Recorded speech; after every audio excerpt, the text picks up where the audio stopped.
Ano nga ba ang nangyari sa buhay ni Robin Hood Ferdinand Carreño Padilla o sa mas kilala natin bilang si Robin Padilla? Bago naging panyag si Binoy bilang bad boy of Philippine cinema, ano nga ba ang mga pagsubok na humubog sa kanyang pagkatao? Isinilang si Robin Hood noong November 23, 1969 sa Daet, Camarines Norte. Dugo ng sining at politika ang nananalaytay sa kanyang mga ugat.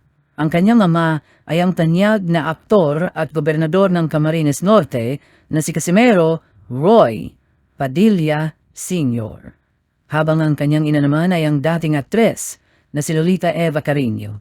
Lumaki si Robin noong 1988 sa isang tanyag na pamilya kasama ang kanyang mga kapatid na sina Romel, Royet at Rusto.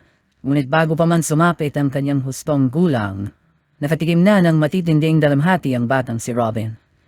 Dahil sa rebelding puso, iniwan ni Robin ang pag-aaral at pumasok sa showbiz sa edad na 50 sa tulong ng kanyang mentor na si Deo Fajardo Jr.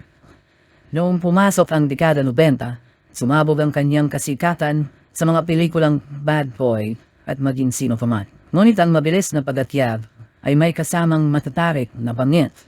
Noong 1992, si Robin ay naaresto dahil sa illegal possession of firearms at tuluyan siyang nasentensyahan noong 1994 sa New Bilibid Prison.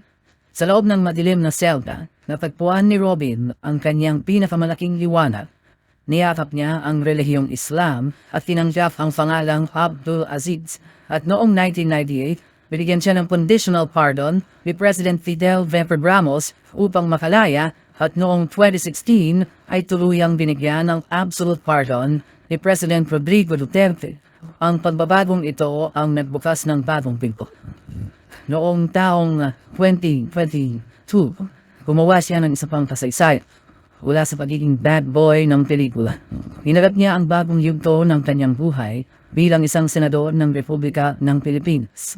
Mula sa pait ng politika at pagbagsak sa likod ng rehas, pinatunayan ni Robin Padilla na ang tunay na tibay ay nasa pagban, pananampalataya at pagbabago. Kulungan, hindi nila ako matatakot sa kulungan. Ako, ano yan Kumbaga, dyan ako nag-Islam, dyan ako nag-Muslim, dyan ako bumait. Hindi ako matatakot dyan. Ang nakakatakot dyan, yung gagawin ka ng kaso. Yun ang kasi kung ako, nung nakulong ako, inamin ko, talagang siraulo ko ng panahon na yun, dapat ako makulong. Pero pag ikukulong ako ng gawa-gawang kaso, medyo mahirap tanggapin yun. Yung pangungulungan, madali yan Pero yung kinulong ka, nang alam mong hindi mo namang ginawa, Lahat nagbabago.